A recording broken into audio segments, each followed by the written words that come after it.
Dobar dan, dragi gledalci, dobrodošli u još jednu epizodu emisije Play. Sa nama večeras je gospodin GERALD Solomon, izvršni direktor kompanije NASEF, o čemu ćemo večeras razgovarati, tako da će nastavak emisije, će biti na engleskom jeziku. Hello again, Mr. Solomon. First of all, I want to apologize for my bad English. It's been a while since I spoke. It's better than mine, Martha. So, better than mine. With that being said, I want to welcome you to my show and talk to you again since our last meeting in Bar. Is this your first time in Montenegro? This is my first time, but the first of many. First of many. I like that. So, Montenegrins are really famous for their hospitality. And besides, how's Bar been treating you? I know you've been to Bar for like 4 days. 5 days. 5 days. Mm-hmm. Have you been anywhere else besides Bar and Podgorica? No, those two. I've not had a chance to get to Budva, Tivar, or other places. But it's on my list to do next time I come back. So, checklist. Yes. You had like 20, I think when we talked last time, you said you had 25 hours travel from your home to Montenegro. How's 25 hours of traveling? I've got to do that tomorrow going home, so yeah. I can't really imagine 25 hours of non-stop traveling. Is that tiring? Are you? Yes, it is, but you get used to it. I travel all over the world. So in the beginning when one travels, or people who don't travel a lot, they get anxious or nervous. I don't. I just travel. That's what and whatever it is, and I learn to go with it. So Montenegro is on a list to be a NASEF program. I want to talk to you about the NASEF program. As I mentioned earlier, you're executive director of NASEF, and I want you to tell us, the audience, what's NASEF, what that actually is, in short terms, for now. So NASEF or NASEF is the network of academic and scholastic esports federations. It's connecting learning and play. That's why scholastic esports. And it's a network because it's people all over the world. So what inspired the creation of NASEF, and what are the challenges that you encounter in establishing and growing that organization? I'm glad we have a lot of time to talk. We have about 70 minutes, so be my guest. Put it in there. It started in kind of an odd way. I had the unique honor to be the global director of philanthropy for a very wealthy individual who formed a technology company called Broadcom, which is one of the largest chip manufacturers in the world.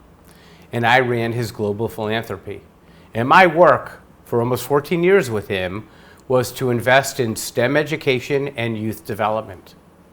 Most of the way through my time there, we invested in traditional education and youth activities.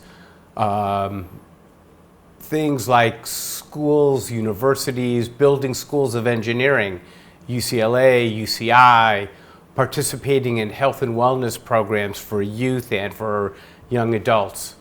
And one day, we looked at our work and we said, good work, but we weren't big and broad enough. We weren't reaching the individual students who were just everyday basic kids. We were reaching people who already liked science, already liked engineering, and we wanted to expand basically the concept of the pipeline for people to work in tech companies. So I started doing research, and up until then, my only game was Tetris. And I came across this thing called esports. And after doing some research, I went to the family and I said to them, I think we have an ability to reach millions of students in the United States and around the world. Only millions, only in the United States. And when we talk globally, it's like billions of people. Yes. And I said to them, I don't want to teach people to play games. I want to use gaming as a hook, as a magnet, bring kids around and let them learn who builds the game, who creates the graphics, who builds the website, who does the social media, who does the coaching, who does the event management, who does all of this, the cameraman, the sound, the interview, streaming, shoutcasting. I said, those are all STEM careers. People don't know that those exist. They come and they just play. But as you know, players have a short life. So what do they do afterwards? I said, this is an opportunity to develop those skills. Well, I think that players that end the career for in 25, 26, 28, 27, 28 years, they don't know what to do else. That's right. They only know how to play games. And I think the NASAF program that expands the variety of things you can do after you finish your gaming career, or maybe if someone is not particularly good in gaming career, he can be a showcaster, he can be a web developer. That's exactly it. Well, I think, and the point of my show exactly is demystification of gamers. I mean, it's not about only playing games. Straightforward. Esports is not about only playing video games all day and that's it. I mean, esports is so big and so expandable that he can reach like every other job you can. I mean, you can imagine. So that's really interesting about NASAF. And so may I add into that? Of course. The terms that I use is that esports is a community. Esports is a culture. And in most cases, it's just disparate, it's pieces. What we try to do is build out that community and culture in a school, in a university, in a city, in a region, in a country, whatever it may be, because it has unique value and opportunity. As you mentioned, not everyone's a professional gamer. Not everyone can compete and do well, like in any sport. What about the people who just love gaming, but they're not competitive? How do they become a part of that community? How do they become a part of that culture, be valued and respected? And that's really part of what we're trying to do as well. I found myself in that particular sentence, the people who cannot be competitive. I mean, I can be competitive, but I'm not that good, and I don't have time. Etc. But I like showcasting, I like refereeing, I like all the other stuff about the game, and like the game myself for fun. So that's really interesting. That's really good. So people like me, who are the vast majority of esports, I mean competitive players, the good competitive players, they're in small numbers, and that's good for us. So we can get into the esports without playing competitively.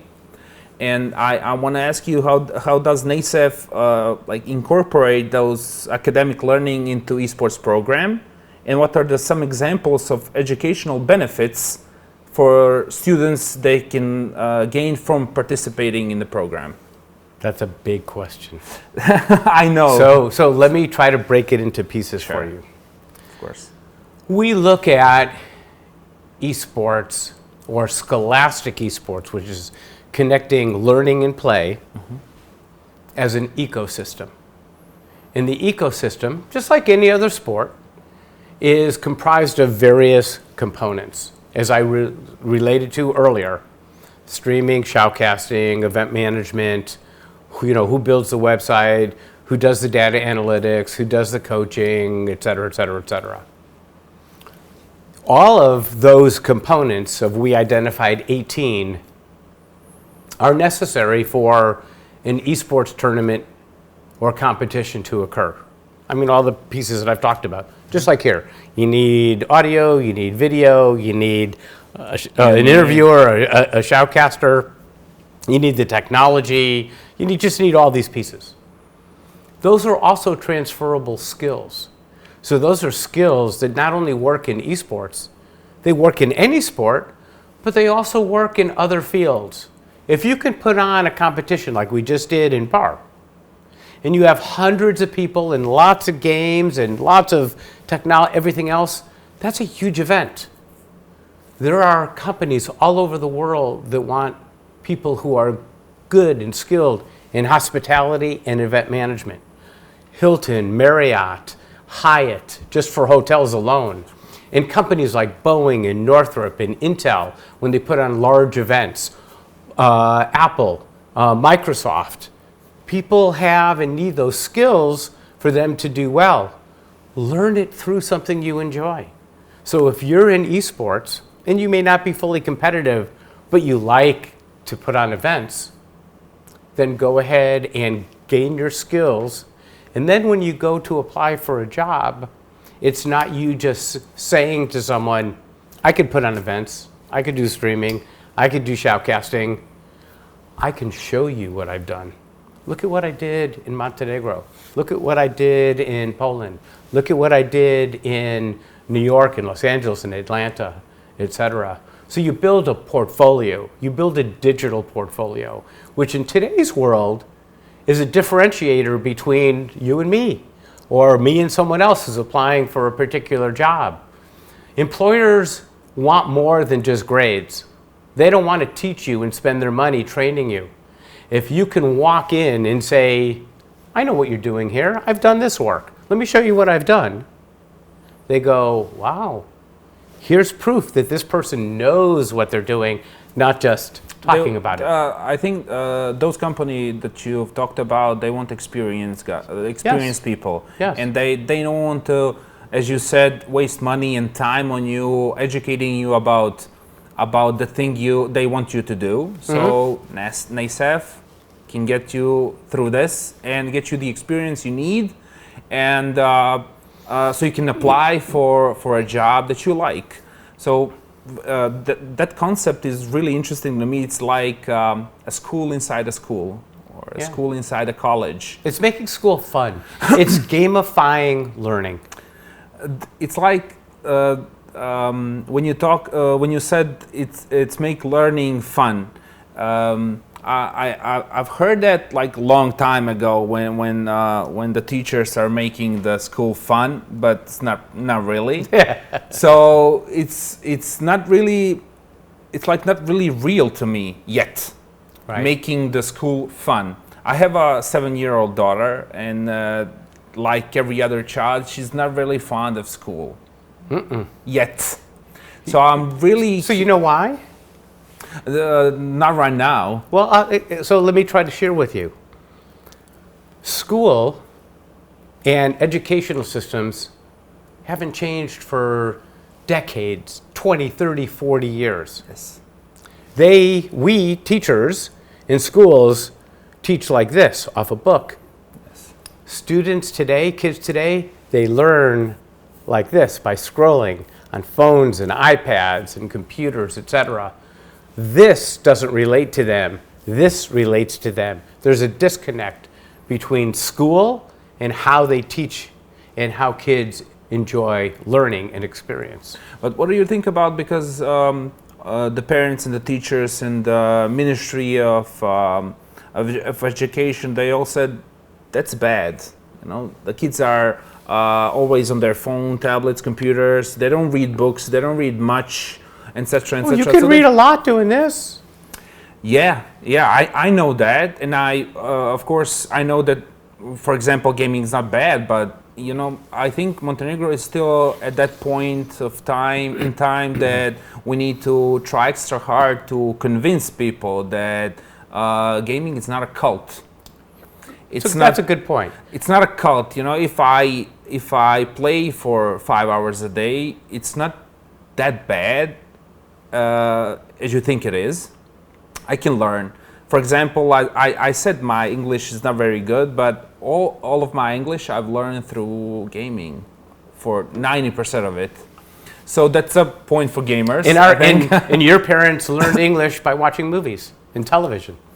Yeah, in Montenegro, the older parents are not very good at English, so they don't understand the way the language is learned through music, through games. That's the easiest way, I think. For me, it was because you were forced to learn it. If you wanna play games, you need to learn English because 99% of the games are in English. Because that's the most common language. So if you don't know the English language in the world, you cannot go anywhere, basically. So I think, as I said, Montenegro is that point of time that we need to try extra hard for the schools to implement the esports as sport and esports in education as overall. So how does NASEF bridge the gap between esports and education, and what's the benefits they offer to students? Sure. So to go back for a second, we built an entire curriculum for middle school and high school and what we call dual enrollment, which is high school to university connection. When I was with the foundation, we hired the University of California to build curriculum. And they built for us over about 6 months, over 1,000 pages of curriculum to gamify learning. We then went ahead and brought it to the decision makers, the powers to be, in California to get it approved. We said this is as rigorous as anything else. I'm sorry to interrupt you. When was this?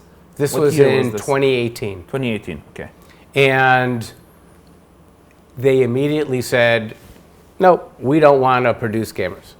Then we sat down and we said to them, take a look at this and let us show you how these lesson plans are connected to all of the state standards and all of the United States standards for education, what we call next generation science standards, what we call CTE standards, what we call ISTE standards, what we call ELA standards. Once we showed them, we weren't training gamers, but we were using gaming to learn, similar to what you might do around technology with robotics, or maker or tinkering to learn innovation and creativity and entrepreneurship. And the concept that we talk about is immersive learning, interest-driven learning, experiential learning. The broad term is called project-based learning. I'm going to take us back 100, 200 years for a minute. In old agrarian societies, how did people learn? By doing. They learned by trying. What kind of seeds grow in this soil? What kind of seeds grow in this soil? When do I go, a field to go fallow? What do I need to do for fertilizer? It's experiencing and learning and trying. Then we got into, in this world, the Industrial Revolution. And in the Industrial Revolution, we wanted to create humans as robots. We just wanted people to stamp, stamp, stamp, stamp, stamp, do the same thing, repetitive activity. Not think, just do. Now that we're in a digital age, we need to go back to that experiential learning because we want people to think. We want people to communicate. We want people to work in teams. We want people to lead. We want people to articulate opportunities and find solutions to problems. In the industrial world, when we were doing that assembly line kind of work, we didn't want that. In fact, they discouraged that. Now we're in a different world. We're almost like going back hundreds of years. So we have to get into that. So part of what we do is we create these clubs, these environments, where kids get together and they live the ecosystem. All the pieces we talked about, streaming, shoutcasting, event management, web development, everything else, you learn those skills in your classroom. But what do you do with it? We say, take those skills, bring them into your esports club, and bring them to life. Make them relevant in the world. So you learn how to build a business plan? Do a business plan for your club. You learn how to build a website? Do a website for your club. You learn about graphic design? Do the logos and the graphic design for your club and your social media. You learn statistics. Go to the end of a League of Legends, game and do the data analytics and figure out how to beat the team next time and how to learn from that. So it's taking what you learn in school and giving students an opportunity to apply it in life and in a way that they also enjoy. So basically, they do a time management. So you don't do for example, the analytics for nothing, 5 hours for nothing. You do it for a club for something. Correct. So I think that's the really good point for the kids in Montenegro. They need time management, and that time they spend in front of a computer not to be wasted, so they can show it off. If they showcast for 5 hours, I think it's better for the child, for the kids. So if they have a club, they can use that showcasting ability for an event, so they can make money out of it. For example, sure, at the young age. I think you said your program is reaching the middle school and ages 13 to about 25. 25. So does that count college? Yes. Yes, and in college, are those same programs? Adjustable for the age? Yes, the concepts are the same because you form your clubs. So think about it this way. You have several titles that your school or kids like to play. You have the competitors.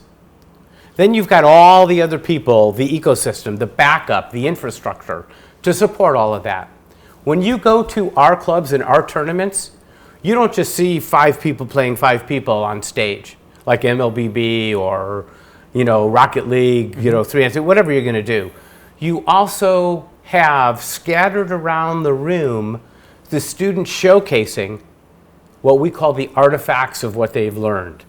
So the people who have done the data analytics are showing to the teachers and the parents, look what I've done with Excel. Look what I've done to show the data and how I've used statistics. I've done graphic design. Look at the logo I built. Look at the social media posts that I've done. I do blogging. I like to write in journalism.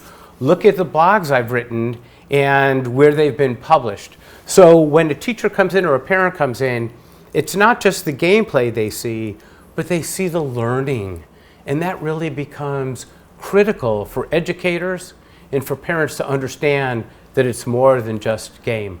You've said an interesting stuff about parents, and how do parents of the students and participants react to the NASEF program? Because I think it's very important that parents are on board with all this. Without parents being on board, there's no program. That's right. Parents are critical pieces, of course, because they could be blockers. And parents, when they look at a child and they just see him playing games, if they don't put a headset on and listen and hear the communication, the strategy, the critical thinking, the teamwork, they don't know. So what we do is part of how we build our clubs. We require that the clubs do a community or parent activity and engagement. We call it a parent night. Where we come from in the United States, we have what are called PTAs, or parent-teacher associations. Mm-hmm. And when school started every year, you do a parent night. And you introduce the parent to the teacher and the student. It's, kind of a socialization. We do that with all of our clubs. We require that the clubs, as part of their formation, actually give notice to the students to give to their parents and say, we're going to be doing an esports program. We'd like you to come and learn about it. We want you to hear the research, because we have lots of evidence and research, and we want you to see the skills that we're talking about for science and technology, engineering, arts, mathematics, etc., that are being developed through this tool for learning. And once parents see that, and they see the evidence and the research, we have 4 years of research from the University of California. They studied 3,800 students, over 1,700 teachers, to be able to show the correlation, not between gaming and learning, but between our approach, the scholastic approach to esports and learning. We've seen rises on an average of about from 2.4 to 2.8 in a GPA for a student. In the United States, we have statistical data that shows it improves attendance. We also have statistical data that shows it reduces what we call tilting, which is emotional regulation and control, where students get to learn how to manage their own self and their own emotion. We have lots of data. It's been published. It's been published in periodicals and magazines all over the world. We're the only entity in the world. That's why we have affiliates in 33 countries. We work with 71 countries. We touch over 250,000 students a day around the world in the work that we do, because we have evidence, we have data, and we think about education first. I think, as I said, the parents are very, very important for this program, for the kids' education as well. And I think in Montenegro, the problem is the big problem are the parents, because they don't know. They don't know what the. They didn't grow up with it. Yes, and I think they're the most the blockers for the esports opportunities in schools. And I think that if we show them, for example, PTA, right? PTA meetings. Right. But we don't have PTA meetings I mean, we do at the beginning of the school, but that's like a teacher introducing. Right, it's just an orientation. Yes, I'm Pavle, hello, and that's it. Right. Or if the kids go on a field trip or something like that, but they don't have the exact PTA meetings. For example, as you said, we are doing this, and this. We want you to participate. For example, we never had like child-parent stuff together to do something for the school together. Right. Only if there's a homework that the kid cannot do. So the parent jump in and saves the day. So I think that's very interesting, and it would help Montenegrin parents and the kids in Montenegro to expand the education onto the esports. Are there any success stories or impactful moments from NASEF programs that highlight the positive outcome of the program? Sure. I mean, I could give you many. I'll give you a couple. The best ones. That to me are the most touching. We had a student, and again, I'm just going to do individual stories. Okay. We had a student who came from Vietnam to the United States. Mom and dad left to try to give the student a better life. They had been in the United States for 5 years. And the student had to learn English. So he was taking classes where English was not the primary language, and he was trying to learn English. Because he wasn't good at speaking English, he was made fun of. He wasn't accepted into kind of the peer groups, and he really was isolated and felt alone. He would game at night by himself in his room, because it was the only kind of social interaction he had.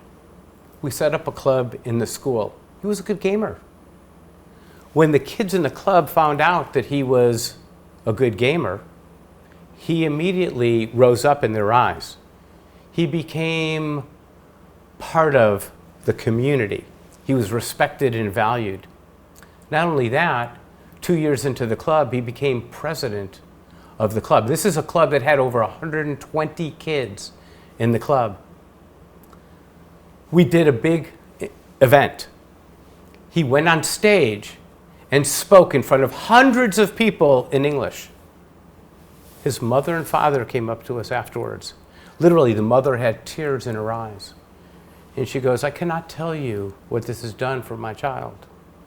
It has transformed him. We were always worried about him. He was isolated. We didn't know where he was going to go, what was going to happen. This club, he learned more in 6 months, starting out in this club for English, that in 5 years in school, going through traditional learning areas and traditional curriculum, that's just an emotional story. We have stories where we have kids. There's one woman in particular that I can think of, a girl, who as a result of her leadership in what she did in her program, in her esports club, and you know it's pretty toxic gender-wise, male and female, she elevated herself up. She became an equal with the boys in the club, and she did so well in overseeing management that she got a full 4-year scholarship to a university in the United States this past year as a result of the demonstration of her leadership in her esports club. And now she has an entire career that she can move forward with because her entire education will be paid for. We have situations, I'll give you one more example. Sure. One of our programs is around cultural exchange. We're in a difficult world. There's a lot of bias and prejudices. And it's built in politically. It's not because you and I are born that way.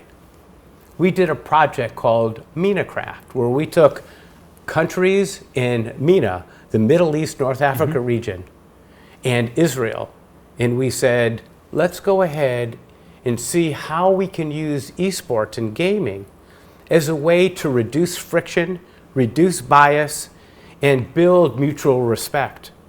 We set up the program to where we gave anonymous emails to every individual. And they began to communicate without seeing each other through their emails, and they started to go ahead and they had to pick something from one of the 6 countries, whether it was their own country or another country, that they found culturally interesting. And then they had to write about it, and then they had to share it through a Zoom call. What ended up happening was people from different countries were picking different types of cultural, whether it be a mosque, a shuk, a flag, whatever it was, and all of a sudden, people from different countries were saying, well, that's cool, you're pretty cool, I kind of like what you're doing. And then when they started to realize that I'm from this country, I'm from that country, I have this religion, I have this religion, they started to understand that we're all people. And we were breaking barriers that were artificially developed and built. Those are the kinds of impacts that don't happen in daily life. You need to intentionally play, you need to purposely play, you need to set up situations where we and our entire staff are teachers, except for me, who go ahead and actually think about how do you do this? How do you make these kind of substantive changes in behavior and in educational opportunity and awareness? I'm gonna stop you right there. I talked too much, sorry. No. We're gonna talk about more about this, but first we're gonna go on a commercial break. We will be right back.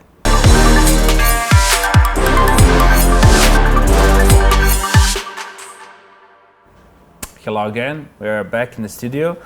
Mr. Solomon, I want to talk to you about. We are talking about esports and players and gamers. I want to talk to you about the thing that most of the gamers experience. That's toxicity inside the games.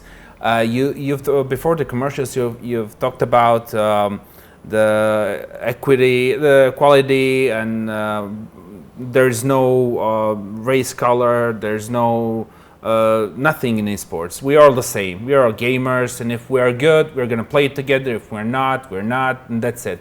But toxicity is like a brand for gamers. We are kind of toxic inside the game. How do we, inside the NASEF programs, inside those clubs you've talked about, how do we manage to be less toxic? And you've mentioned the word tilting. That's also the word that came across everybody who's playing games when you're tilting. How does NASEF program manage to minimalize those two things, for example? That's a great question. We know that there's this maturation process we all go through as human beings.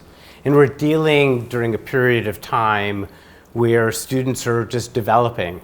And they're susceptible to, for lack of a better term, kind of lack of control of emotion, just in life, when you're 13 till about 23, 25, depending upon your own maturity. Part of what we require in our clubs And I'll go back to this ecosystem. When we set up the clubs, they don't play for the first few weeks at all. They have to set up their committees, committee for marketing, a committee for web development, committee for event management, a committee for coaching, whatever it may be. They also have to build a business plan, and they have to build a code of conduct. We have templates we give, but the students have to sit down and they have to take this template and they have to address the issues of tilting and toxicity, name calling, behavior management, all of those types of things. Write it all down, and then when it's done, they each have to sign it and say that I will follow what it is, because you all built it. This is your words. If it gets violated, the coach or the educator, parent, who's ever what we call the general manager of the club, they go ahead and they don't discipline.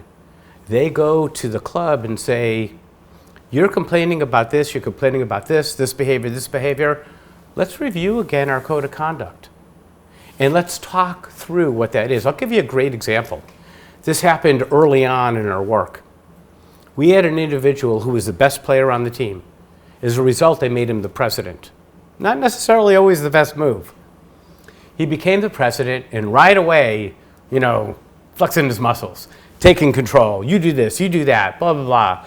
And he was demeaning to people who either were not living up to his standards, doing what he said, or playing, blah, blah, blah, why did you do that, et cetera, et cetera. One of the students in the club came to the coach, because our coaches are facilitators, and said, I'm having problems with this individual. What do I do? How do I manage it? The teacher called the club meeting, and in the club meeting, because one of the principles was we can have open and honest communication. And they sat down and they talked in a safe space, because that's part of what our clubs do, is they create safe spaces for kids. What does, I'm sorry for interrupting, Sure. but what does safe space mean?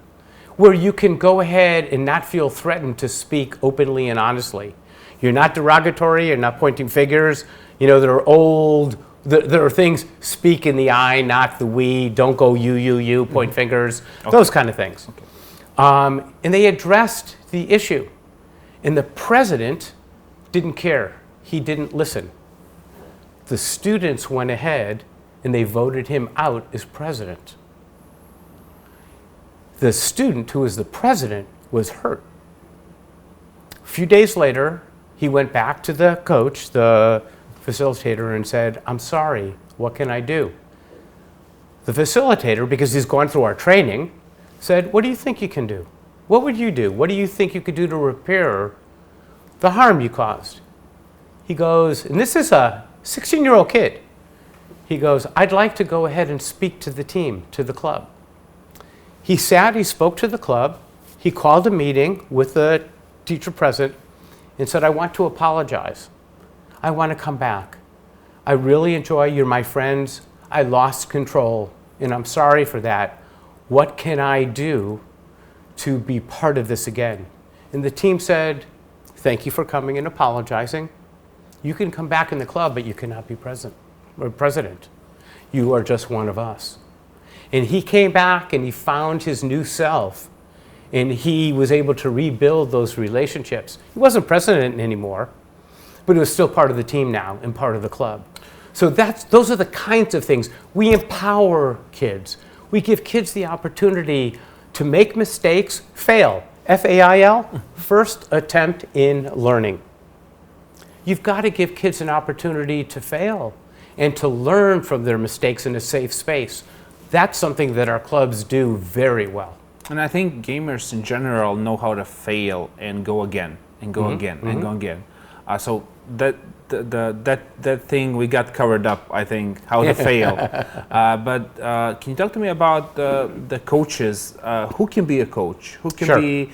Are the general managers coaches, or those are different things in the clubs? Yes. I know in the esports industry, those are two different things, but can the general manager be coach, and can a coach be general manager and facilitator, as you said? who can those be parents, or always can always be a teacher or someone else, or a kid or a friend? Sure. We make a distinction between a general manager and a coach. A coach is someone who gives technical advice. How do you play this particular game? What moves do you make? What's your strategy? That's a coach, just like in any other sport. A general manager is more about that human oversight and management, that human development of work. A coach is skilled. We'll get coaches sometimes that will work with 10, 15 different teams. They'll work at Immortals, Cloud9, Ghost, Envy, the professional teams, because they want to develop themselves as well. The general manager could be any adult. Our criteria is really fairly basic, meaning, do they get along with kids? Can they control emotions? Do kids respect them? Can they deal in conflict situations? If they have those kind of core capacities, we then put them through a training program. Now that training program costs money. All of our work is free. Because we were built in philanthropy, all of our curriculum is 100% free. But those types of things are some of our online classes, our professional development work, that you pay for, because they're experts who are coming in on top of the curriculum to do that. So they go through this rigor to learn how to do it. Just like we have, I sit on the board of IESF, the largest esports federation in the world, 143 plus countries. I chair the Education Commission, so I take our work around the world. We have these classes that are online as well as in person that are certified by IESF and certified by NASEF. And when you go through that, you become credentialed as a general manager. We have a class for coaching. We have a class we've launched for refereeing. So for example, to be a referee, you have to go through like 40 hours of training and learning. But that's not enough. You actually have to go ahead and shadow a certified ref for 2 full games of different titles. And you've got to be able to learn it. And then when you have your first inaugural refereeing position, that person or one of the people that you shadowed then shadows you and gives you feedback and criteria. When you're done, the referee who is your mentor then has the authority to say yes or no, that you're qualified to become a referee. So again, it's that experiential activity, and it's the ability to learn by doing. When you become a referee, because I and Philip Schoch, we are close with the ISF, we work with the ISF, and a couple of years back, I think it was 2021, we were in Israel, and I was refereeing the Dota 2 World Championship, and I think that's like the biggest, the best experience in the competitive games I've had ever. So now, can I apply for a refereeing job in ISF, or I need to go through the curriculum again and then do the step-by-step with the referee? I'm just curious. Sure. Were you certified as a referee by IESF? Yes, back in the day. Back in the day. So I would say to you, you're probably grandfathered in, but because the curriculum has been updated. So I'll give you an example. Last year in Busan, in South Korea, we brought, I think it was 15 referees from around the world to take a look at the existing framework for refereeing, and they rebuilt it all. And that's where you have the shadowing now and the demonstration work, et cetera. I would encourage you to recertify, because this certification now that we have come up with is really at a higher quality level than what it was previously. Yeah, you come in with imagine. an advantage, but the new certification, it's kind of like teaching. So you're a lawyer, you're a doctor, et cetera. You go through continuing education and you recertify yourself. It's that Yeah, type we of were thing. basically thrown in the fire. Yeah. A couple of referees, and the head referee, of course, from the ISF directly, and it was madness. But we managed to get it through, Sure. so it was a really great experience. And I asked you that because me and my friends, we want to continue do that. We want to continue refereeing for the foreseeable future, I presume, and that's really good for us who cannot compete and who love games, as I said in the beginning. So you of the find your space in interview. the ecosystem. Yes, as well as showcasting, but I need to improve my English first. What are the common misconceptions about esports in education, and how does NASEF address them? Well, we've talked about that quite a bit already with parents and educators. The way we were taught, my generation, was through a book rather than through a digital platform, that it's only a waste of time, that it's just wasted screen time. Again, the fact that we have, not only do we have our study that I alluded to earlier from the University of California, we had a full study done by AISTS, which is the basic education arm for the International Olympic Committee, 85-page published report on our curriculum and programming. We had a study done last year by the city of Busan in South Korea, evaluating our work, the headquarters, the home of esports in the world. So we have all of this independent analysis.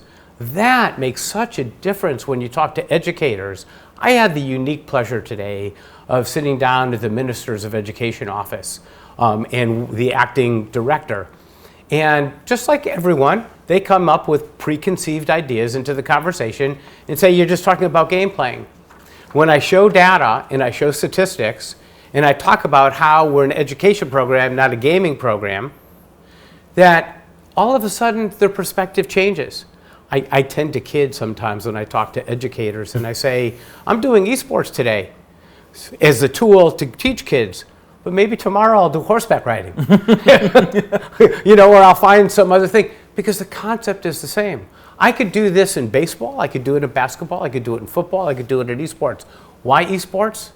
Because billions of kids play it. And if I want to reach the next generation and create the next content creators, the next innovators, the next entrepreneurs, the next data managers, the people who can really make a difference in social impact, I've got to go where they are, and I've got to speak their language, and I've got to do it in a way that is not threatening to them, that's safe for them. That's why this relationship between what we do and esports has been so successful. And we talked about gamers and games and competitive games, but can you tell me something about promoting healthy habits? Does NASEF have those? Oh, yes. Because kids nowadays, I mean, when I was younger, there were not so many games. And we were outside playing basketball, football, etc., etc. Nowadays, kids, they have smartphones, tablets, computers, as you said, clubs, video clubs, and everything. They don't get around much. They don't go out in the sun and the grass. So how does NASEF get into that, and healthy habits, healthy eating, exercising, etc.? So as I shared the ecosystem, and we have 4 quadrants, our overlay over our entire education program is a platform of what we call health and wellness and well-being. And by that, and I'll give you an example. Make believe you're my son. I'm old enough to be your dad anyways. Yes. I make believe you're my son. And I say to you, Junior, for lack of a better word, I want you to get 8 hours of sleep. I want you to eat enough vegetables. Don't eat all this sugar. I want you to drink 64 ounces of water, and I want you to do an hour of physical activity every day. You know what the boy or the child or the girl is going to do? Come on, I'm not going to listen to you. Why do I do that? But if I go to the club and the team and I say to them, you know what, you're losing your concentration. This is what we'd like to do. Before every practice and every game, we're going to take 15 minutes and we're going to do yoga activities. We're going to go ahead and do MBSR, or mind body stress relaxation. We're going to do physical exertion and activity and weightlifting.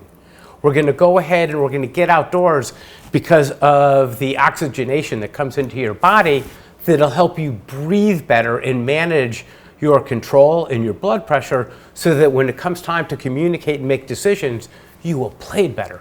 And you have a better way of winning. Those make sense to kids. And those are the things that we incorporate into all of our practices and all of our clubs.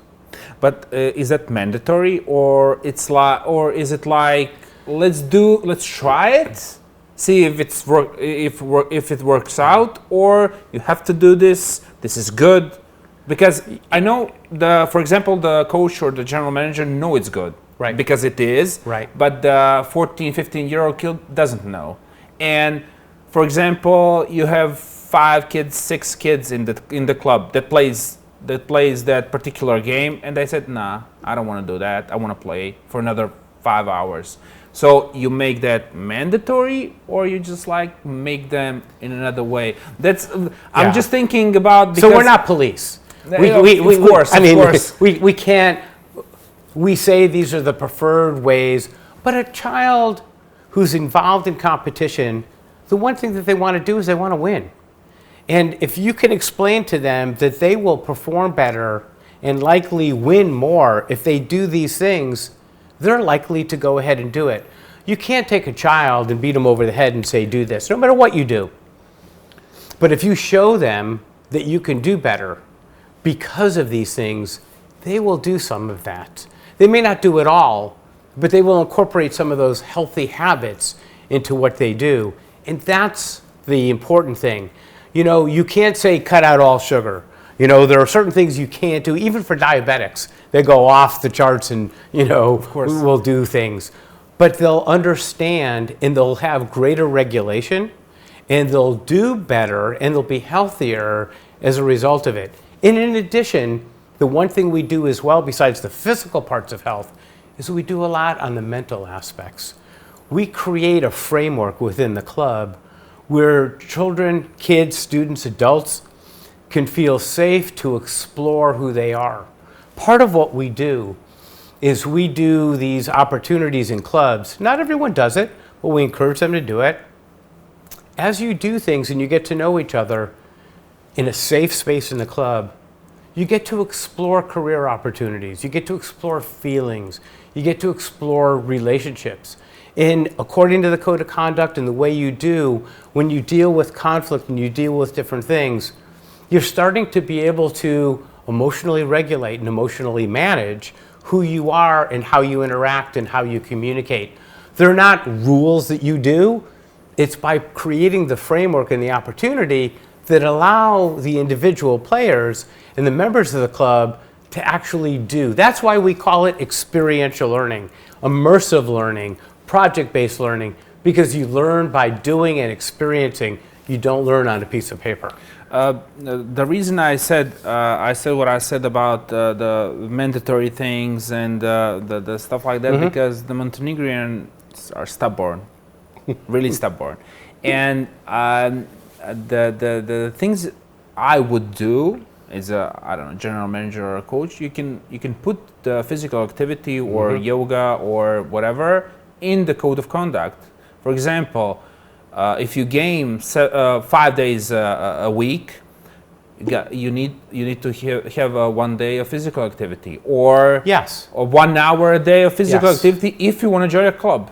If you want to participate, we set up our club formats. Our template is clubs meet 3 days a week.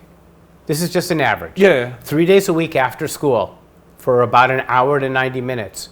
1 day is only business, where you're only talking about the business plan, the marketing, the social media, your fundraising activities, what computers do you need, all those kind of technical education type things. Another day may be actual practice, and another day may be actual competition or gameplay. In our clubs, out of, let's say, 90 minutes 3 times a week, they may play for maybe an hour and a half. That's it. Then what we do is we ask the students, and this is why the parents get involved, is they need to practice. Just like in basketball or baseball. If you wanted to be Michael Jordan, you're going to go and you're going to do 300 shots from the three-point line. You're going to be Caitlin Clark, the new gal from, who's playing college ball at WNBA. She does a couple of 100 shots from the three-point line every day, even before practice. So if you want to be competitive, you've got to practice, no matter what sport you're in, no matter what you're doing in that. But by getting the parents involved and they see the education and the learning, they then work with the student, their child, to go ahead and say, okay, you can do this, you can do that, but not this, not that. And it doesn't work all the time, no doubt, but it's better than what the perception is, which is the child at 1 o'clock in the morning drinking Red Bull and eating Cheetos, playing online and playing games, because that's not at all who we are. That's the stigma. That's what we intentionally try to redefine by how we set up structure and systems in what we do. You mentioned a very important thing. I think it's very important because esports exists like 15 years ago. I think 15, 20 years ago, they existed. The competitive esports, it was small, but they existed. And I think the issue between, inside the clubs, inside the competitive clubs, is communication. Until this day, like we are in 2024, and how important is communication? Do you emphasize inside the NASEF programs on strictly on communication, how to communicate, when to communicate, who does the communicating, how to listen, and stuff like that? And I think it's really important that kids from 13, 14, 15, 16 years old knows how to communicate with someone, especially with their teammates, with their coaches, someone who needs to respect them, etc., etc. How does NASEF? Do you have a special program for communicating? That's why we have the general manager. Why the general manager goes through that training, and he or she facilitates the whole interaction on a human and social, developmental, and behavioral level. How kids react and work. That's why you have a code of conduct. That's why you have all of these committees. That's why you have people reporting out. We are very much like our own little microcosm of a world, a business, a system, a community. That's why what we talk about is we build capacity for a community and we build the community itself. We want kids to be able to experience and grow and thrive, most of it naturally, because that's how you learn, but with guidance from people who are trained to be able to do that. And if you go to employers anywhere, no matter what it is, they can teach you how to make a glass. They could teach you how to pour water. They can't teach you how to communicate. They can't teach you well how to be a team player. They can't teach you well how to become a leader. They can't teach you how to be analytical. Those are experiential learning behaviors that you only get by doing. And that's what our club and our model does, is we create those environments so that students have the ability to do exactly what you're talking about. With the good guidance, of course. Of course. Because I saw a lot of good teams, a lot of good players, competitive players that leave clubs, leave teams because of the communication. They cannot communicate with other people because it's, let's say, it's not the president example I gave you was a great example of a person that didn't communicate well, and we had a system set up to manage it. He learned from it. He was back in the club, within 6 months, and he was a better human being for it. Yeah, I just want people that can learn from their mistakes. What are your thoughts about future of esports in general, in the esports and in education? And how do you envision NASEF's role in it? Because of my relationship as chair of the Education Commission and our wonderful partnership with IESF, we add something to the world and the field of esports that doesn't exist elsewhere. In almost every other instance, the education people have workbooks and they're selling it and they're trying to monetize students. They're trying to make money off of kids or off of educational systems. We don't do either. We don't go to a teacher and say, you go ahead and buy this to do this, and you esportify what you do. What we do, and I'll give you a few examples. We take a physics class and we say to a teacher, we respect and value how you teach. We know you've been doing it for umpteen years and you love what you teach. Why don't you introduce a little bit of gameplay into your physics class? How do I put gameplay into my physics class? Well, why don't you introduce Rocket League? Let the kids, over a Right. period of time, play some Rocket League. They'll get a chance to see what you've been teaching through game. I'm teaching world history. For some people, lot it's of very games. boring.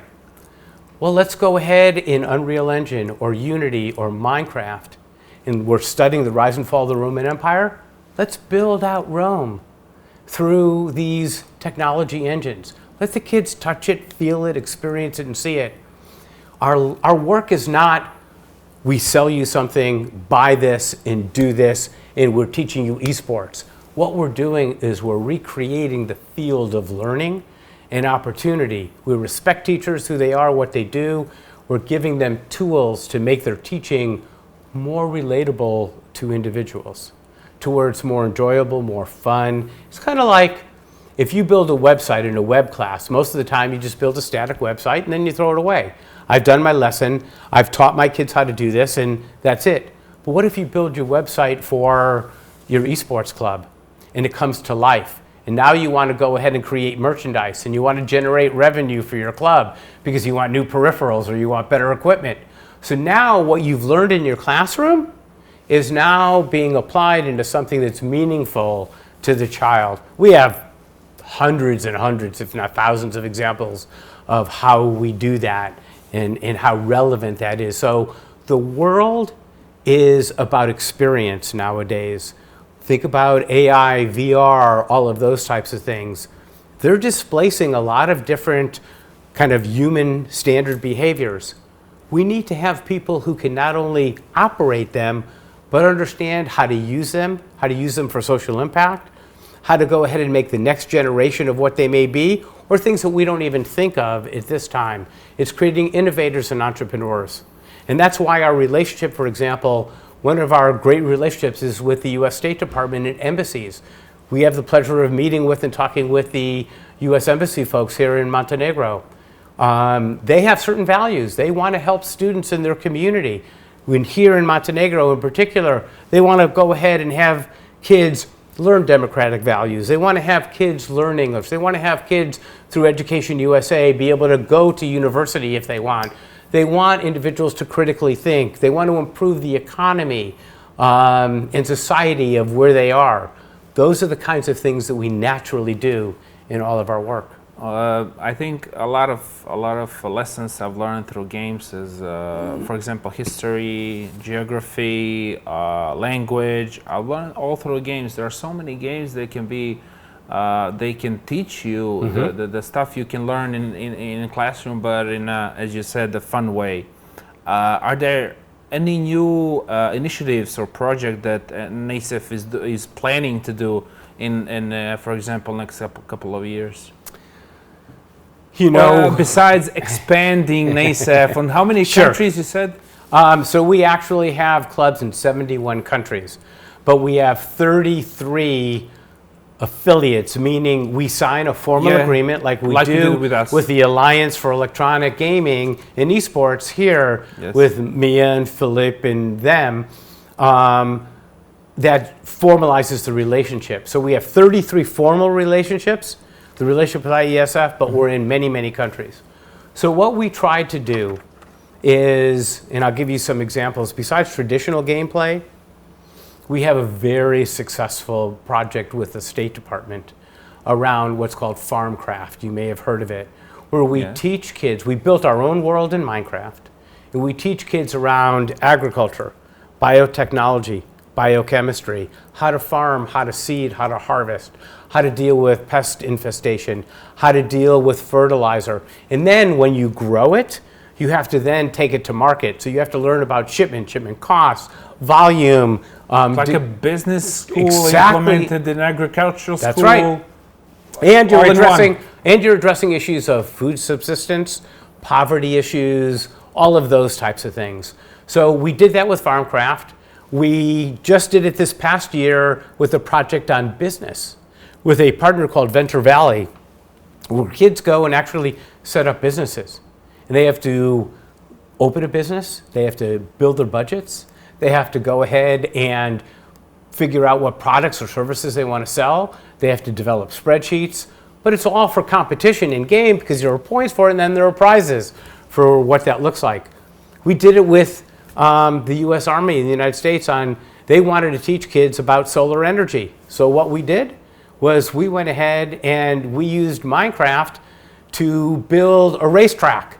And the cars had to be solar powered. And the solar energy in the cars had to all be built within Minecraft. So they had to study and learn all about solar panels and solar energy and weight distribution and challenges and sunlight and what if you don't have good sunlight, et cetera, et cetera. So it's those types of things that we always try to innovate on and try new and different things. One of the things that I want to do is I want to get into, and you're very big here and I had conversations about it, is cybersecurity. You've got some really bright minds in Montenegro on cybersecurity. Yes. I want to build some games or use some games like on other platforms that are free to play and be able to get kids to participate and learn about the opportunities, the learnings, and the next generations of cybersecurity. That's something that's on my horizon that I'd like to do within this next year. Yeah, we are proud that in Montenegro we have a lot of people that do cybersecurity, yes. A lot of companies that do cybersecurity, and I think you've met, I think Luca is doing cybersecurity from the Goran, program. others, Yes. A lot of people, especially young kids, they take interest in cybersecurity as well as games. I have an interesting thought that when you build a NASEF club and you have a team or a player that's extraordinary, you get one every now and then. Do you get industries that come up to you and say, we want this guy to sign up with us? How does that work? Yeah, so more and more that's developing. Industry is like education departments and parents. You know, they have their own biases. It's just gameplay, etc. Interestingly enough, the technology companies see some of the value in it more than others, and the military in particular sees real value in the dexterity and the critical thinking and the awareness and the rapid capacity to address issues and manage things, because games are that way, split-second kind of responses in what you have to do. So there are some that naturally see it. A lot of our work is what we call pipeline development. We start with middle school and expose these kids to gaming and learning. In high school, they become more into the club and the orientation and the setting up of the businesses and the ecosystem for the purpose of then going into college and university, because at least in the United States, we have, through NACE and NECC, probably 800 plus universities that have esports teams. And last year alone, they gave away over $22 million in scholarships to play esports. So our idea is just like a farm league for football or a farm league for baseball. We're building this pipeline. Our main focus is that pipeline into university, and we really leave it to the universities to then go ahead and build relationships with the industries in business to go ahead and say, look, this is what I've developed. These are my kids. These are my esports players. He majored in engineering. He majored in web development. She majored in graphic design. We think these are the right people for your industry and business. So we can't be everything to all people. So we do the things that we do well, and then we encourage next steps with others. I think they're like in traditional sports, there are scouts. Yeah. Like in esports, there are scouts.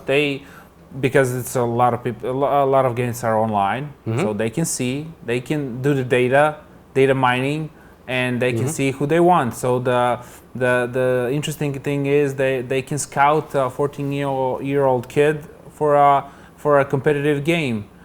They can that can make a lot of money doing what they do best. Yes. I wanna. What advice would you give to the educators and the administrators who are interested in starting and expanding esports program in their schools? For example, in our schools, there is no NASEF for now. Right.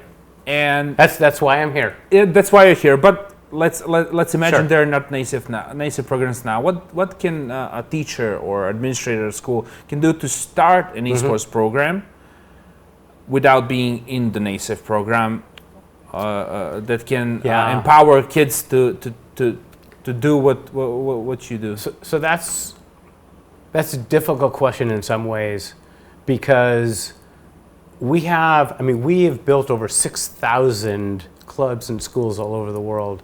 We know what works and what doesn't work.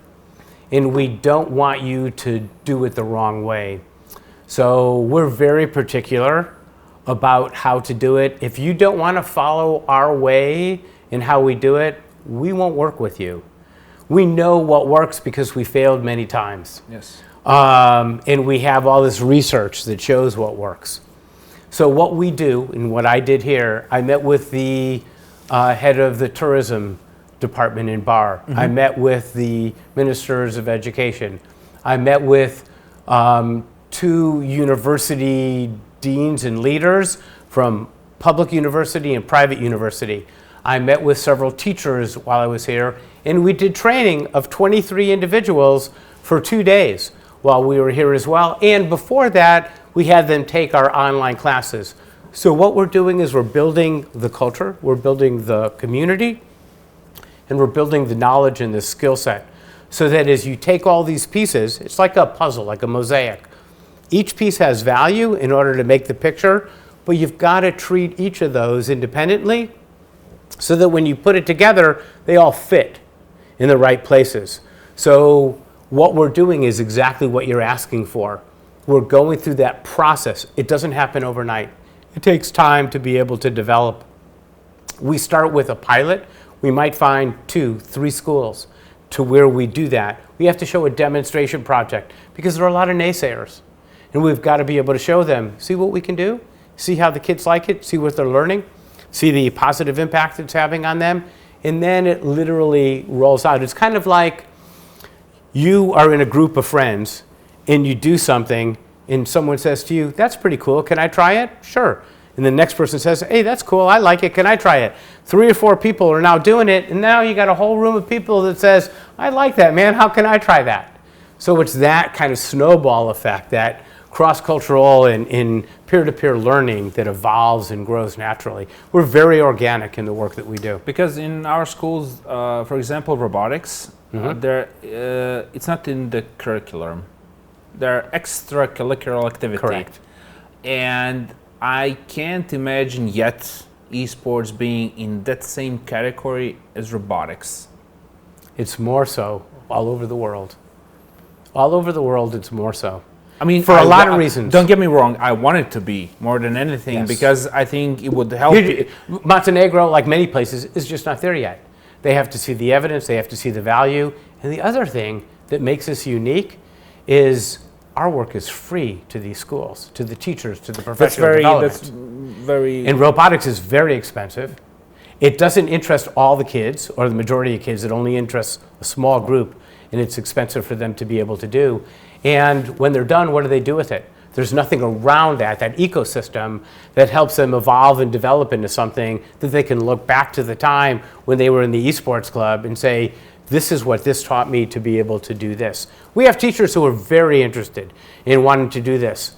They have systems they have to work with. They're rightfully so concerned, fearful maybe, about making steps and doing things. Part of our job is to bring all of the stakeholders together and demonstrate, based upon our research, our evidence, and our work, that it works, and show it. I think people basically fear what they don't understand and don't know, but I think we are running out of time, and we have so much to talk about. We just touched on the NASEF programs, but the interesting thing is that we are trying, you are trying along with us to implement all this we've talked about in our schools. Yes. So I really want to thank you for being with me tonight, for being here tonight, and being in Montenegro, and the bar in particular for the event. It's wonderful to be here. I'd like to leave with one thing, if I may. Of course. And that is, we're open to everyone. If you want to learn more about us, go to our website at nasef.org or email our mailbox at info@nasef.org. It will come to me or other people in our organization, and we usually respond in about 2 to 3 days maximum. And we will answer questions. We will help you set up, organize, do different things So reach out to us. Those initial activities, our responses, the general work that we do is 100% free. And I wanna say that you have wonderful teachers, Kevin and Claire. Claire. Yes. I'm sorry. Kevin, Top notch. those two are amazing, like real teachers. So thank you again for Pleasure. being here with me. I hope we're gonna meet again when you come to Montenegro. Those 25-hour travels are gonna pay off. I have to bring my wife next time. Of course. I've sent her pictures to show her how beautiful this country is. Montenegro really is beautiful. Yep. Next time you're gonna visit the northern side of the Montenegro, the mountains, etc., etc. Dragi gledalci, to je sve za večeras. Vidimo se sljedeći put. Laku noć.